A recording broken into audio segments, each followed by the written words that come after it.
नमस्कार, मैं आज 24 लाख स्टूडेंट से बात करना चाहता हूं जिनको नीट पेपर लीक से नुकसान हुआ। सड़क से संसद तक हम आपके साथ खड़े हैं। 24 लाख स्टूडेंट से मैं कहना चाहता हूं, आप अकेले नहीं हो। पिछले 7 साल में 70 बार पेपर लीक हुआ है और 2 करोड़ युवाओं को पेपर लीक से नुकसान हुआ। एक साथ हम ये लड़ाई लड़ेंगे और ये लड़ाई जीतेंगे। मेन इशू जो है वो हमारा पेपर लीक है। Sir, it's not only about 24 lakh NEET students, it's about whole family. There was a digital leak also this time. हमारे सोशल मीडिया अकाउंट्स बैन किए जा रहे हैं, हमारी वीडियोस डिलीट की जा रही हैं। मेरा मॉम पूरे साथ हम लोग नहीं हो पाता। और आपके हाथ में, अगर आप क्लैरिटी से खड़े हो गए और पीछे नहीं हटे, उन दोनों को आपकी बात माननी पड़ेगी।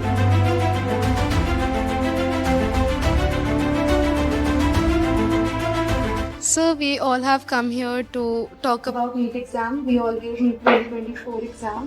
And most of us are 620 plus above who are sitting in this room. Last year 610 was the cutoff. बाकी cutoff 657 पहुंच गई है। 630 जो बेंचमार्क होता है एक रिस्पेक्टेबल स्कोर का, उसमें देखो कंपटीशन तो बढ़ता है। तो जो इन्फ्लेशन रेट है वो 40% से सीधा 400%। सर, सिर्फ ये बोलना कि कंपटीशन बढ़ गया और पॉपुलेशन बढ़ गया, I don't think this justifies the statement. तो जितने भी सो कॉल्ड टॉपर्स थे 720, 715 एंड 718, 709, उनके जो एक्चुअल मार्क्स थे probably they are below even 640. How does that happen?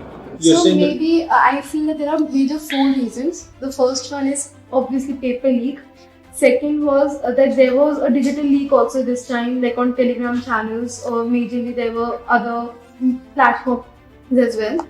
Third reason was that there were scams going on which were saying that you just have to leave the blank OMR and the people of the NTA, or maybe I don't know from which association, they will fill those OMR. Cheating is cheating. Yes. It's cheating, and the grace mark is the 4th point, which is not going to impact that much. मेरा पापा नहीं है sir, dad नहीं है, मर गया। तो मेरा मम्मी अकेली है सर। सर मैं 2 साल ड्रॉप लिया सर। 2 साल में मेरे को स्टडी नहीं हो पा रहा सर। अच्छा से घर में प्रॉब्लम, मनी का प्रॉब्लम, लॉन्ग टर्म में पैसा बजट नहीं हो पा रहा सर। ऐसा मैं सोच के मेरा माइंड भी अब ये भी लोड हो रहा सर, मेरा ब्रेन भी। मेरा मॉम पूरे सर हम लोग नहीं हो पाता और एक बार नहीं हो पाता सर लॉन्ग टर्म लेना को। नहीं तो अगर हम आपके लिए 2-3 चीजें कर सकें, सरकार के पर प्रेशर डाल पाए, तो हमें किस चीजों पे बोलना चाहिए? सर सबसे पहले तो रीनीट। Yes, sir. Sir, second NTA agency जो है वो एग्जाम्स ना ही कंडक्ट कराए, अगर वो नहीं करवा पा रहे हैं, एक्नॉलेज करें कि हम नहीं मैनेज कर पा रहे हैं। NTA as a concept is a failure. Yes, sir. NTA पे हमारा किसी का ट्रस्ट नहीं है। NTA पे इस time First point re-exam. Second point NTA is ना कराएं। Third point एजुकेशन सिस्टम पे फोकस करें और काउंसलिंग सर, से। 4 पॉइंट ये कि जो बेसिकली जो ब्लाइंड स्पॉट्स हैं, जैसे कि टेलीग्राम पर पेपर लीक होना, ऑनलाइन पेपर लीक होना, इसके ऊपर भी एक इंक्वायरी होनी चाहिए। सर, ऐसे क्वालिटी डॉक्टर्स बनेंगे जिनकी क्वालिटी कुछ नहीं है, जो ऐसे ग्रेसिंग मार्किंग करके अंदर गए हैं, जब वो डॉक्टर्स बनेंगे तो can you imagine the condition of the people of India?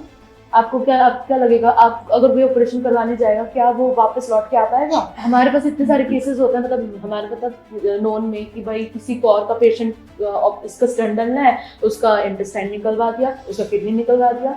Sir, ऐसे केसेस, ऐसी सिकनेस हैपनिंग इतनी बढ़ जाएंगी, we can not imagine. Sir, जो ये रीनेट का कॉन्सेप्ट है और जो ये रीनेट का कंक्लूजन है, ये बेसिकली 2 ही बॉडीज हैं इंडिया में जो इसकी पावर रखती हैं। First of all supreme court, जिसमें हम अभी काफ़ी ज़्यादा डिपेंडेंसी शो कर रहे हैं, and the second ministry of education. Ministry of education ने UGC नेट का एग्जाम भी कैंसिल किया और उसके अंदर 1 डे के अंदर उन्होंने एग्जाम कैंसिल कर दिया। एक्चुअली ये दोनों ने इसलिए किया है क्योंकि पॉलिटिकल प्रेशर आया। Yes. क्योंकि आप लोग मतलब चुप नहीं बैठे। Yes, sir. वो दोनों इंस्टीट्यूशंस निर्णय जब लेंगे जब आप प्रेशर डालें। Yes, sir. अगर आपने ठीक से प्रेशर डाला और आप पीछे नहीं हटिए, और अगर आप काफी स्टूडेंट्स आ जाएंगे, तो वो दोनों इंस्टीट्यूशंस इसको कैंसिल कर दें। पावर ना कोर्ट के हाथ में है, ना मिनिस्ट्री के हाथ में है, पावर आपके हाथ में है। अगर आपने क्लैरिटी से खड़े हो गए और पीछे नहीं हटे, उन दोनों को आपकी बात माननी पड़ेगी। ठीक है, थैंक यू। आपका जो एस्पिरेशन है, आपका जो विजन है, इसी से देश का विजन बनेगा, इसी से देश की प्रगति होगी। अगर सरकार आपकी रक्षा नहीं कर सकती है तो ऑपोजिशन आपकी रक्षा करेगी। ये जो आपका मुद्दा है, इसको मैं पर्सनली संसद में आपके लिए उठाऊंगा और पूरा का पूरा दबाव हम सरकार पे डालेंगे। धन्यवाद।